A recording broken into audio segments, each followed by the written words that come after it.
Hello guys, welcome back and we are back with the new science topic. So, before starting, please subscribe to the channel, press the bell icon so that you will get the latest update. So, today's topic is mobile phones and link between its uses to brain tumor.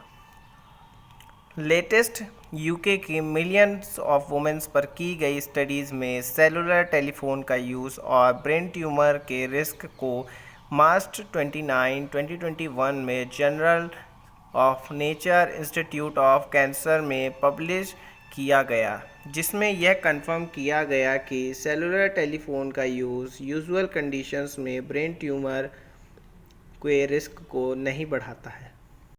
लेकिन अब इस topic ने अब interest बढ़ा दिया है, क्योंकि phone company जल्द ही 5G टेक्नोलॉजी लॉन्च करने की प्लानिंग कर रही हैं।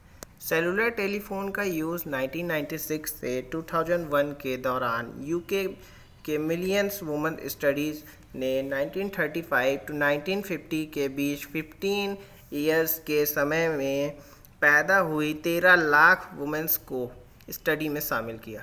रिसर्चर्स ने अपने सेलुलर टेलीफोन यूज़ पर पहले मीडियन ईयर 2001 में और फिर मीडियन ईयर 2011 में क्वेश्चन पूछे। उन्होंने डेथ और कैंसर रजिस्ट्रेशन पर नेशनल हेल्थ सर्विस डेटाबेस के रिकॉर्ड लिंकेज के हेल्प से सभी स्टडी पार्टिसिपेंट्स को फॉलो किया। रिसर्चर्स ने सभी इंडिपेंडेंट पार्टिसिपेंट्स के इलेक्ट्रॉनिक हेल्थ रिकॉर्ड को उनके व्यवहार से जोड़ा, जिसमें उन्होंने उनके पर्सनल यूजेज ऑफ टेलीफोन्स को देखा। 2001 के क्वेश्चन को पूरा करने वाली 7,76,156 वुमेन्स के 14 इयर्स के स्टडी के समय रिसर्चर्स ने टोटल 3,268 ब्रेन ट्यूमर पाए गए। फॉरएवर के लिए एडजस्टमेंट रिलेटिव रिस्क वर्सेस कभी नहीं सेलुलर टेलीफोन्स का यूज़ करने वालों में सभी ब्रेन ट्यूमर के लिए 0.97, ग्लायोमा के लिए 0.89 और मेनिंगियोमा पिट्यूटरी मॉर्स न्यूमा के लिए स्टैटिकली 1.0 से अधिक नहीं था, और एकॉस्टिक न्यूरोमा के लिए भी, जो कि साउंड से रिलेटेड होता है। नेवर यूज़र्स के कंपैरिजन में रिसर्चर्स ने डेली सेलुलर यूज़र्स के लिए या कम से कम 10 साल के लिए सेलुलर टेलीफोन्स का यूज़ करने के लिए ओवरऑल और ट्यूमर सबटाइप द्वारा स्टैटिकली रूप से इम्पॉर्टेंट रिलेशन नहीं पाए। 2011 में बेसलाइन के रूप में यूज़ करते हुए रिसर्चर्स ने पाया कि पर वीक कम से कम 20 मिनट या कम से कम 10 ईयर्स के यूज़ के साथ बात करने के साथ कोई स्टैटिकली इम्पॉर्टेंट रिलेशन नहीं थे। टेम्पोरल और पेरेंटल लोब्स में होने वाले ग्लियोमास के लिए ब्रेन के कुछ हिस्सों को सेलुलर टेलीफोन्स से radio frequency electrical magnetic area के कांटेक्ट में आने की सबसे ज़्यादा चांसेस हैं। रिलेटिव रिस्क स्लाइटली 1.0 से कम है। साइंस मीडिया सेंटर लंदन से एक प्रेस रिलीज़ में ऑक्सफोर्ड यूनिवर्सिटी हॉस्पिटल के प्रोफेसर मैलकॉम स्पेरिन ने कहा कि ऑक्सफोर्ड की यह स्टडी मोबाइल फ़ोन से होने वाले रिस्क और स्पेसिफिकली इस प्रकार के ट्यूमर जेनेसिस के बारे में है।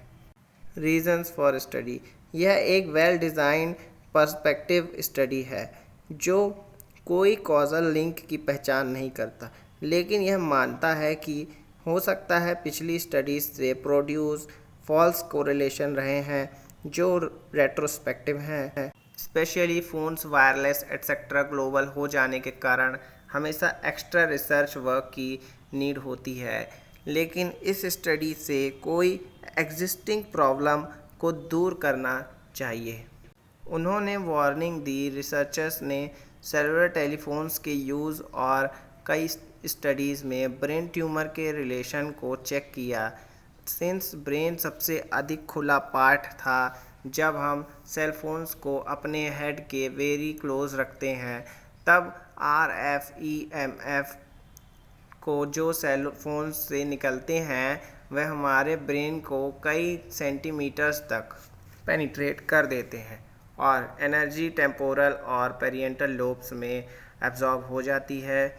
टिश्यूज़ पर RF का well designed biological effect heat होना है। जब रिसर्चर्स ने सेलुलर टेलीफोन्स के लिए RF के ह्यूमन रिस्क के लिए लिमिट्स डेवलप की तो प्राइम कंसिडरेशन किसी भी सब्सटेंशियल हीट को रोकने के लिए था जो एडवर्स हेल्थ इफ़ेक्ट पैदा कर सकता है।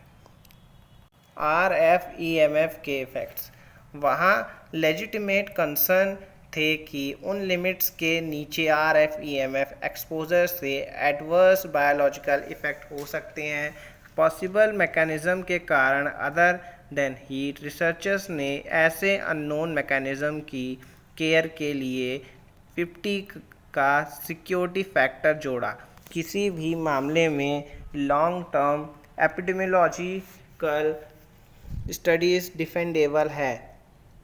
2013 में 7 इयर्स के फॉलोअप के बाद रिसर्चर्स ने देखा कि मोबाइल फ़ोन का यूज़ ग्लियोमा, मेनिंग्लोमा या नॉन CNS कैंसर की बढ़ती इंसिडेंस से जुड़ा नहीं था। 14 इयर्स के फॉलोअप स्टडी के बाद ब्रेन ट्यूमर की संख्या में 60% का इंक्रीज़ और ट्यूमर लेटरलिटी और ब्रेन के अंदर के स्थान में फिर से कंफर्म किया कि ब्रेन ट्यूमर्स यूजुअल कंडीशंस में सेलुलर टेलीफोन्स का यूज़ ब्रेन ट्यूमर इंसिडेंस को कम नहीं करता है।